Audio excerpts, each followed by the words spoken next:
Hi అండి. ఈ వీడియోలోనైతే gas stove related tips అన్నీ ఉన్నాయండి. మనం మార్నింగ్ లేచిన దగ్గర నుండి నైట్ పడుకునే వరకు కిచెన్లో ఎంతసేపు ఉన్నా మనం వంట చేసేటప్పుడు ప్రతిసారి ఈ గ్యాస్ స్టవ్నే వాడుతుంటాము.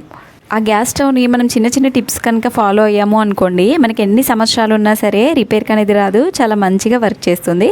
సో వీడియోని స్కిప్ చేయకుండా ఎండ్ వరకు చూడండి. వీడియో చూసిన ప్రతి ఒక్కరు కూడా ఛానల్ని లైక్ చేసి సబ్స్క్రైబ్ చేయడం మాత్రం మర్చిపోకండి. కొన్నిసార్లు మనం గ్యాస్ స్టవ్ని క్లీన్ చేసినప్పుడు కానీ, లేదు అంటే గ్యాస్ స్టవ్ బర్నర్స్లో ఏదైనా డస్ట్ ఫామ్ అయినప్పుడు కానీ గ్యాస్ బర్నర్ నుండి మంట అనేది సరిగ్గా రాదు. సో అప్పుడు మనకి గ్యాస్ అంతా వేస్ట్ అయిపోతుంది. మనం ఏదైనా కుక్ చేయాలన్నా కూడా చాలా టైం అనేది పడుతుంది. మనం దాన్ని ఈజీగా క్లీన్ అనేది చేసుకోవచ్చు. దాన్ని క్లీన్ చేయడానికి ఒక టిష్యూ పేపర్ తీసుకొని అందులో కొంచెం కోకోనట్ ఆయిల్ అనేది వేసుకోవాలి. ఆ టిష్యూ పేపర్ని బర్నర్ పైన కనుక మొత్తం కూడా ఆయిల్ పట్టే విధంగా అప్లై చేసి ఒక 5 మినిట్స్ అలానే వదిలేయాలి. తర్వాత ఆయిల్ అంతా కూడా బర్నర్స్కి పట్టేస్తుంది. సో అందులో ఉండే డస్ట్ అనేది కూడా బయటకు అనేది వచ్చేస్తుంది. తర్వాత టూత్పిక్ కానీ సూది కానీ ఏదైనా ఒకటి తీసుకొని బర్నర్ పైన ఉండే హోల్స్ ఏదైతే ఉంటాయి కదా వాటిని మొత్తం కూడా ఓపెన్ చేసుకోవాలి. ఇప్పుడు నేను వీడియోలో చూపించినట్టు విధంగా క్లీన్ చేసుకున్నాము అనుకోండి, మనకి గ్యాస్ స్టవ్ నుండి మంట అనేది చాలా మంచిగా వస్తుంది. సో మనకి ఎన్ని డేస్ వరకు ఉన్నా కూడా గ్యాస్ బర్నర్స్ అనేది రిపేర్ రాకుండా చాలా మంచిగా వంట అనేది తొందరగా అయిపోతుంది. నార్మల్గా మీకు వీడియో స్టార్టింగ్లో చూపించాను కదా, క్లీన్ చేయకముందు మంట ఎలా వచ్చింది, క్లీన్ చేసిన తర్వాత మంట ఎలా వస్తుంది అని. సో ఇలా చిన్న చిన్న టిప్స్ కనుక ఫాలో అయ్యి మనం గ్యాస్ స్టవ్ని కనుక మెయింటైన్ చేసాము అనుకోండి, మనకి ఎన్ని సంవత్సరాల వరకు ఉన్నా కూడా రిపేర్కి అనేది రాదు. మన నెక్స్ట్ టిప్ అండి, మనం ఎప్పుడైనా గ్యాస్ స్టవ్ పైన ఏదైనా పప్పు కానీ పాలు కానీ పొంగిపోయినప్పుడు ఇలా మొత్తం జిడ్డుగా మారిపోతుంది. దాన్ని మనం స్క్రబ్బర్ పెట్టి గట్టిగా రుద్దామనుకోండి, మొత్తం కూడా గీతలు పడతాయి. మనం ఎక్కువ శ్రమ పడాల్సిన పని లేకుండా ఈజీగా క్లీన్ అయితే చేసుకోవచ్చు. ఫస్ట్ ఆఫ్ ఆల్ దానిపైన కొంచెం బేకింగ్ సోడా వేసుకోవాలి. తర్వాత విమ్ లిక్విడ్ కానీ డిష్ వాషర్ ఏదైనా ఒకటి వేసుకోవచ్చు. దాంతోపాటుగా కొంచెం సర్ఫ్ను కూడా వేసుకోవచ్చు. వీటన్నిటిని వేసి ఒక 5 మినిట్స్ అలానే వదిలేయాలి. ఒక 5 మినిట్స్ తర్వాత దానిపైన కొన్ని వాటర్ అనేది పోసుకోవాలి. వాటర్ పోయడం వల్ల అది మొత్తం తడిగా అయిపోతుంది. సో మనం తర్వాత క్లీన్ చేసినా కూడా వెంటనే వచ్చేస్తుంది మనకి. తర్వాత బౌల్స్ క్లీన్ చేయడానికి యూస్ చేసే నార్మల్ స్క్రబ్బర్ ఉంటుంది కదా, ఆ స్క్రబ్బర్తో జస్ట్ పైన ఇలా రబ్ చేసాము అనుకోండి, ఈజీగా దానిపైన ఉండే జిడ్డు అంతా కూడా వదిలిపోతుంది. మీకు వీడియోలో క్లియర్గా కనిపిస్తుంది కదా, మనం ఎక్కువ రుద్దాల్సిన పని లేకుండా, ఎక్కువ శ్రమ పడాల్సిన పని లేకుండా ఈజీగా జస్ట్ ఒక 2 మినిట్స్లోనే మన గ్యాస్ స్టవ్ అంతా కూడా క్లీన్ అయిపోతుంది. ఎప్పుడైనా సరే పాలు కానీ రైస్ కానీ ఏదైనా పొంగిపోయినప్పుడు జస్ట్ ఒక 5 మినిట్స్ ఇలా నానబెట్టి కనుక క్లీన్ చేసాము అనుకోండి, మనకి చూడడానికి కూడా గ్యాస్ స్టవ్ అనేది చాలా మంచిగా కనిపిస్తుంది, చాలా తొందరగా క్లీన్ అనేది అయిపోతుంది. సో ఇలా నీట్గా క్లీన్ చేసుకున్నప్పుడు మనం క్లీన్ చేసిన ప్రతిసారి కూడా బర్నల్స్ అనేది రిమూవ్ చేసుకోవాలి. ఎందుకంటే వన్స్ బర్నల్స్లో కనుక వాటర్ అనేది పోయాయి అనుకోండి, మనకి బర్నల్స్ అనేది సరిగ్గా వర్క్ చేయవు. సో అప్పుడు మంట సరిగ్గా రాక గ్యాస్ అంతా కూడా వేస్ట్ అయిపోతుంది. వన్స్ మనం వాటర్తో క్లీన్ చేసిన తర్వాత ఏదైనా ఒక పొడి క్లాత్ పెట్టి తుడుచుకున్నాము అనుకోండి, చాలా నీట్గా అయిపోతుంది. మన నెక్స్ట్ టిప్ అండి, మనం గ్యాస్ బర్నర్స్ని ఎంత మంచిగా మెయింటైన్ చేసినా కూడా కొన్ని రోజులకి అవి జిడ్డుగా అయిపోయి నల్లగా మారిపోతాయి.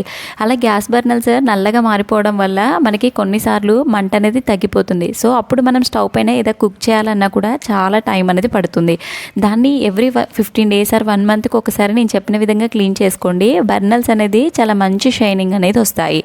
ఫస్ట్ ఆఫ్ ఆల్ ఒక బౌల్ తీసుకొని అందులో ఈ బర్నర్ అనేది వేసుకోవాలి. తర్వాత ఈనో ప్యాకెట్ మొత్తం కూడా వేసుకోవాలి. తర్వాత ఒక 1/2 పీస్ లెమన్ ఉంటుంది కదా, ఆ లెమన్ వాటర్ని అంతా, ఆ నిమ్మరసం అంతా కూడా ఆ ఈనో పైన వేసాము అనుకోండి, మీకు వీడియోలో కనిపిస్తుంది కదా, అది మొత్తం కూడా పొంగుతూ కనిపిస్తుంది.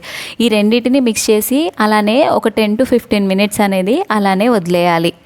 ఒక 10 to 15 మినిట్స్ తర్వాత అందులో ఉండే మురికి, జిడ్డు, నల్లదనం అంతా కూడా బౌల్లోకి వచ్చేస్తుంది.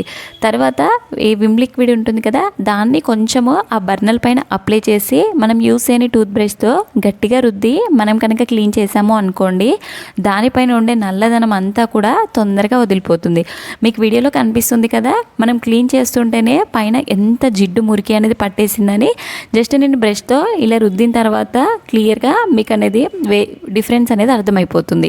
ఇలా టూత్ బ్రష్తో మొత్తం క్లీన్ చేసిన తర్వాత బౌల్లో వేసేసి నార్మల్ వాటర్తో క్లీన్ చేసుకోవాలి. వన్స్ ఆ వాటర్తో క్లీన్ చేసుకున్న తర్వాత మనం కాటన్ క్లాత్ ఏదైనా ఉంటుంది కదా, ఆ కాటన్ క్లాత్తో తుడిచి నీట్గా ఆరబెట్టిన తర్వాత మనం గ్యాస్ స్టవ్కి ఫిక్స్ చేసి కనుక మనం కుక్ చేసుకున్నాము అనుకోండి, బర్నర్ అనేది చాలా మంచిగా మంట అనేది వస్తుంది.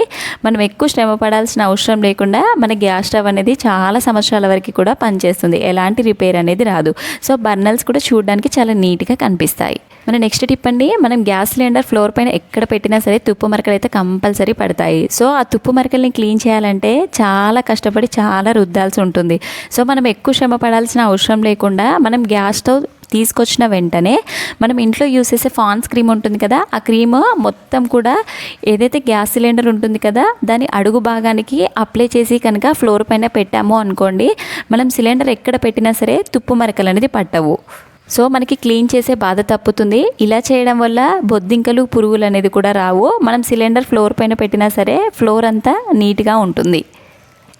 ఐ హోప్ టిప్స్ అన్నీ కూడా నచ్చాయని అనుకుంటున్నాను. ఎందుకంటే గ్యాస్ స్టవ్ యూస్ చేయని వాళ్ళైతే ఎవరూ ఉండరు. యూస్ చేసే ప్రతి ఒక్కరు కూడా నేను చెప్పే టిప్స్ అయితే చాలా యూస్ఫుల్ అవుతాయి. తప్పకుండా ట్రై చేయండి. మన నెక్స్ట్ టిప్, మనము వంట చేసిన తర్వాత ఇలా మొత్తం కూడా జిడ్డుగా మారిపోతుంది గ్యాస్ స్టవ్ అనేది కొన్నిసార్లు. దాన్ని మనం ఎక్కువ రుద్దాల్సిన పని లేకుండా వాటర్ మనం లిక్విడ్ అనేది ఇంట్లోనే ప్రిపేర్ చేసుకోవచ్చు. కొన్ని వాటర్ తీసుకొని కొంచెం బేకింగ్ సోడా, కొంచెం సర్ఫ్, కొంచెం సాల్ట్, అలాగే విమ్ లిక్విడ్ వీటన్నిటిని వేసి ఒక లిక్విడ్లా చేసుకొని ఈ వాటర్ అనేది గ్యాస్ స్టవ్ పైన పోసుకోవాలి. ఫస్ట్ ఆఫ్ ఆల్ మనకి ఆయిల్ జిడ్డు వదిలిపోవాలి అంటే కొంచెం బియ్యం పిండి అనేది స్టవ్ పైన చల్లి ఒక 1 minute పాటు రుద్ది వదిలేసిన తర్వాత ఈ వాటర్ పోసి కనుక క్లీన్ చేసాము అనుకోండి, గ్యాస్ స్టవ్ అనేది చాలా మంచిగా మెరుస్తుంది. జిడ్డు మురికి అనేది వెంటనే వదిలిపోతుంది. మీకు ఇప్పుడు చెప్పిన టిప్స్లో ఏ టిప్ నచ్చిందో కామెంట్ చేయండి. ఇంకా మీకు దేనికి రిలేటెడ్ టిప్స్ కావాలో కూడా కామెంట్ చేయండి. తప్పకుండా చేయడానికైతే ట్రై చేస్తాను. సో వీడియో చూసిన ప్రతి ఒక్కరూ లైక్